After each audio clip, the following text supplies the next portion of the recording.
नमस्कार. आनंद शोधा म्हणजे आनंद नक्कीच सापडेल. मला एक दुखीरामची गोष्ट ह्याच्यावरनं आठवली. एक दुखीराम होता. त्याचं नावच दुखीराम पडलं. का? तर तो प्रत्येक गोष्टीत दुःखी राहायचा. पाऊस जास्त आला तरी दुःखी, पाऊस कमी झाला तरी दुःखी, भाजीत मीठ कमी पडलं तर दुःखी, भाजीत मीठ जास्त झालं तरी दुःखी. असं प्रत्येक गोष्टीत त्याच्या मनाचं एकल हेच होतं की जीवन दुःखमय आहे, जीवनात काहीच आनंद नाही आहे, असं तो सारखं सगळ्यांना सांगत फिरायचा.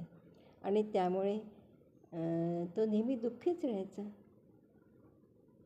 एकदा त्याला एक पत्रकार भेटला. तो पत्रकाराला त्यांनी सगळी आपली गाऱ्हाणी सांगितली. मग पत्रकार त्याला म्हणाला, तुझ्या समोर त्या झोपडीत जी एक म्हातारी राहते ना, ती 85 वर्षाची आहे. तू तिला कधी पाहिलं आहेस का रे? झाडाचं एक पान देखील गळून पडलं ना तर तिचे डोळे आनंदाने चमकतात आणि तिला एक प्रकारचं ते निसर्गाचं कुतूहल वाटतं आणि ती आनंदात राहते. तर आनंद तू अशा प्रकारे शोध, तुला मिळेल जरूर. झालं. दुखीराम झाले प्रसन्न. असं त्याला वाटलं की आता मी खूप प्रसन्न झालो आहे. आता उद्या मी झाडाखाली जाऊन उभा राहीन आणि झाडावरून एक पान पडलं की मला आपोआप आनंद होईल. गेले महाशय दुसऱ्या दिवशी झाडाखाली जाऊन उभे राहिले आणि काय झालं, त्या दिवशी पान खाली पडणं तर सोडाच, पण पानाची सळसळ देखील झाली नाही. तो दुःखी झाला.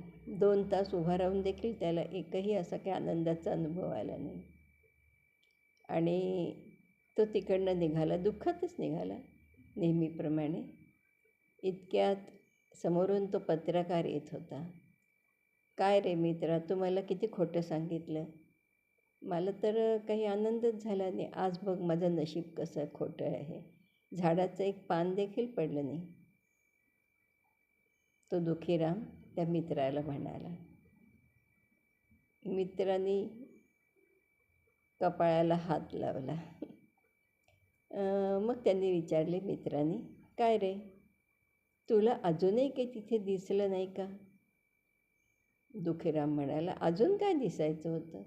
तू तर केवळ मला झाडाचं पान पडलं तर आनंद होईल ह्या भ्रमात ठेवलं होतं. मित्र म्हणाला, तो पत्रकार म्हणाला, तू सकाळच्या ज्यावेळेस तिथे झाडाखाली जाऊन उभा होता तेव्हा अजूनही तर काही तिथे घडत होतं. काय घडत होतं, काय घडत होतं? दुखीराम विचारच करत राहिला. अरे, तुला दूरवर भजनाचे सूर कुठल्या तरी मंदिरात ऐकायला आले नाही का? किती सुंदर मधुर भजन होतं ते. मी तिथेच होतो आणि ते सगळं ऐकत होतो. गार हवेच्या स्पर्शाने प्रसन्नतेने डोलणारी फुलं एकमेकांशी खेळत होती. ते तू नाही पाहिलं? नाही बुवा, दुखीराम म्हणाला. मग अच्छा, सकाळच्या प्रहरी सूर्याने आपल्या सप्तरंगाची उधळण केली होती आकाशात, त्याच्याकडे तुझं लक्ष नाही गेलं? आता दुखीरामला काही समजेच नाही. ह्या गोष्टी त्याच्या पलीकडच्या होत्या. नाही रे मित्रा, हे मला तर काहीच जमलं नाही. मी तर केवळ झाडावरनं पान खाली पडण्याचीच वाट बघत होतो, दुखीराम म्हणाला. अरे वेड्या, शोध घ्यावा लागतो सुखाचा, तेव्हा सुख मिळतं. मग तू असं इतकी आजूबाजूला आहे सगळं काही की तू आपलं एक दुःख केव्हाच विसरून जाशील. जरा विचारण्याचा प्रयत्न तर कर. दृष्टिकोन बदल ना, आपला दृष्टिकोन बदल.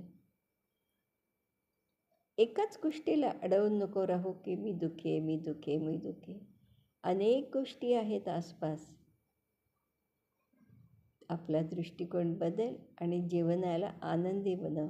आणि जितका तू आनंदी राहशील ना, तितका तुझ्याकडे आनंद अजून आकर्षित होईल. पटतंय का तुला? बुद्धिरामाने डोकं खाजवलं. त्याला ते पटलं की नाही माहीत नाही, पण एक गोष्ट मात्र निश्चित की आनंदाला आनंदाने आकर्षण करायचं, दुःखाला दुःखाने आकर्षण केलं जातं. म्हणून प्रत्येक गोष्टीमध्ये आनंद शोधायला हवा